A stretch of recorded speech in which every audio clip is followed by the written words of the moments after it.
Our next speaker is Chef Daniel Esses. Chef Dan cooks with a New Orleans soul. He combines his culinary spirit with years of experience to create innovative dishes that showcase the natural flavors of hand-selected, high-quality ingredients. Dan has worked with notable New Orleans chefs, including John Besh, and is currently the owner of 3 Muses with Sophie Lee Lowry and Esses Food. In 2016, Dan was named CEO of Dryades Public Market on Aretha Castle Haley down the street. It's also where the food is from if you like it, and if you don't like it, it's delicious, in my opinion. With a dedicated team of partners and employees and vendors, Dan is helping bring a grocery store and community hub to Central City. Please welcome Dan.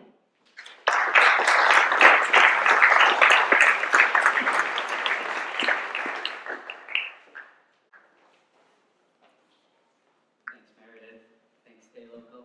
Thank you all for coming. It was short. Okay. All right, so I don't have any slides. I just have my notes. So I'm going to be talking about how to stay in business and thrive in a competitive environment. Really, all I have to say is bust your ass every day, 7 days a week, 24/7. It's your business. Drink, sleep, and eat your business. That's it. I'm basically going to kind of give you my, way I approach business and give you some examples. And, I always eat and sleep and dream my businesses. And, one of the examples is, I think it was my 2nd anniversary. I thought it'd be a great idea to go on a pedicab ride around, go to where we had our first date, go to my restaurant for a minute or two and have a drink. When I told my wife that, she flipped out. She's like, "That's work." And I was like, "No, it's not work. It's home." She's like, "Home? That's our home." I was like, "No, it's my business and it's my life."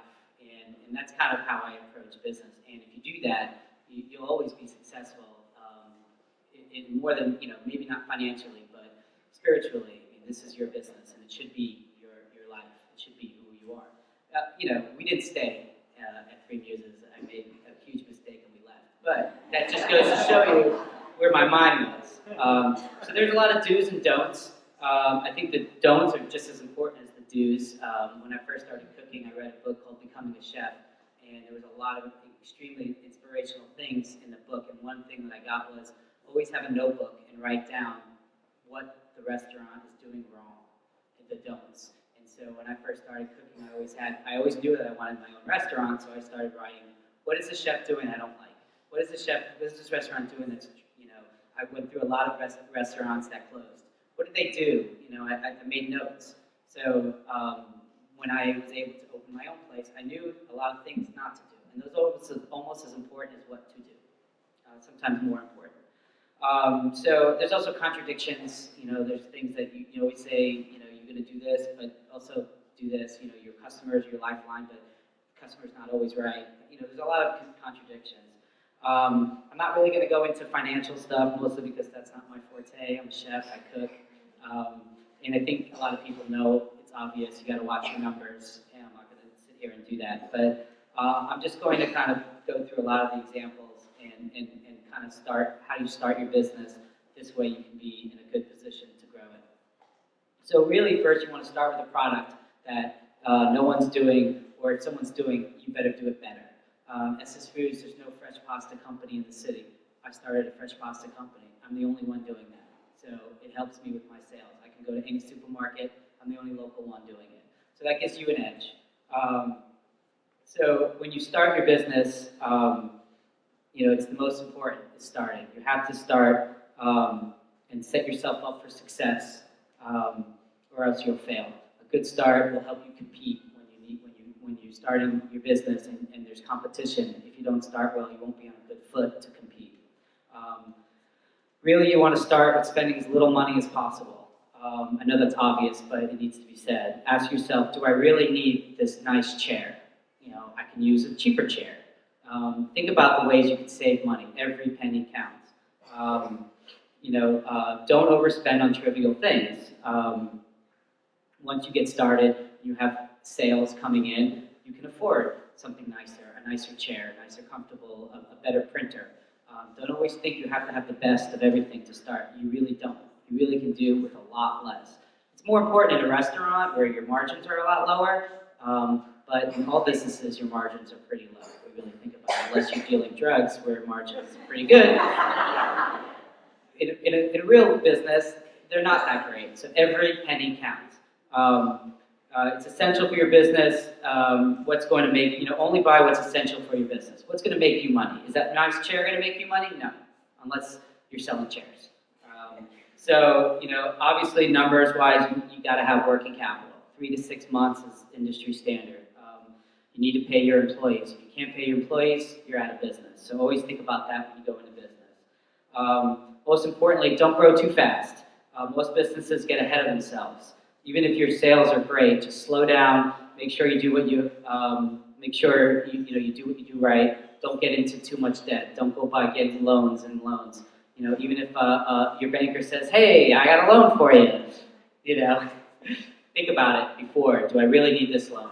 Before you go into debt, because the debt will kill you. And make sure you really know your business model. Know what you're doing and know it well. There was a business that closed, Good Eggs, that closed. It was a great business, but they spent a lot of money on things they didn't necessarily need. They had parkas to go into the freezer. Those were hundreds of dollars of parkas. Did they really need that? No. They could have just told people to bring lots of, sweatshirts. So you always have to have a passion for what you do, obviously. So go in, lead by example. It does overflow to your employees. At Muses, it was great. All the 3 owners were there, and they really loved seeing us there. So that really helps. Employees, critical to every business, obviously. Treat them with respect. Make sure you offer them a livable wage. Make sure you give them some benefits. Maybe pay their life insurance or benefits or phones or gas. Just the little things. Your key employees, not all your employees, but some of your key employees, because they're really going to be helpful. Because you can't be there all the time. Recognize their strengths. A lot of restaurants promote within and then open new restaurants with those chefs. And it gets their business out and they don't have to work those restaurants. Listen to your customers. They'll definitely dictate to you what your business should be and what this should be about.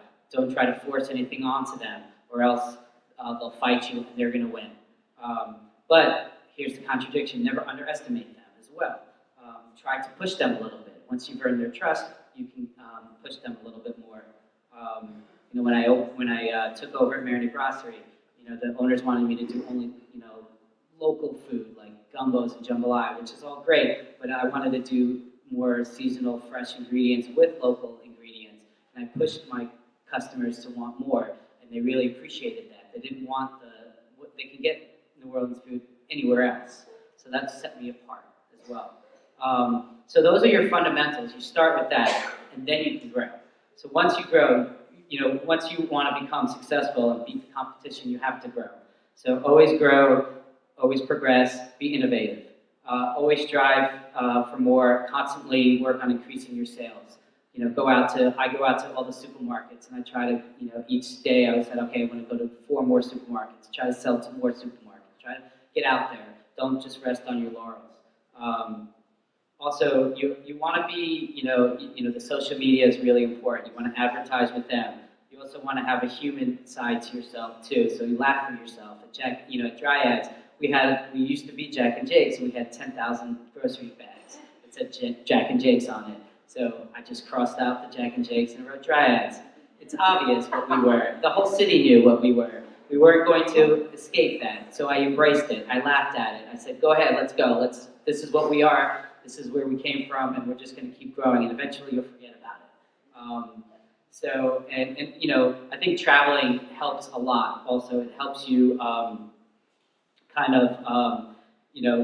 see what else is out there, see what other cities are doing. You might be doing something, they might be doing something totally different than you are, and when you come back here, you're like, oh, I'm the only one doing this. This is great.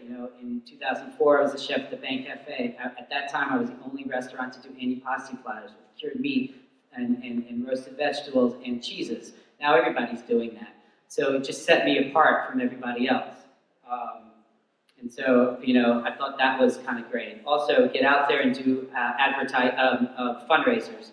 Fundraisers are really our advertising now. The more you're out there, the more people see you.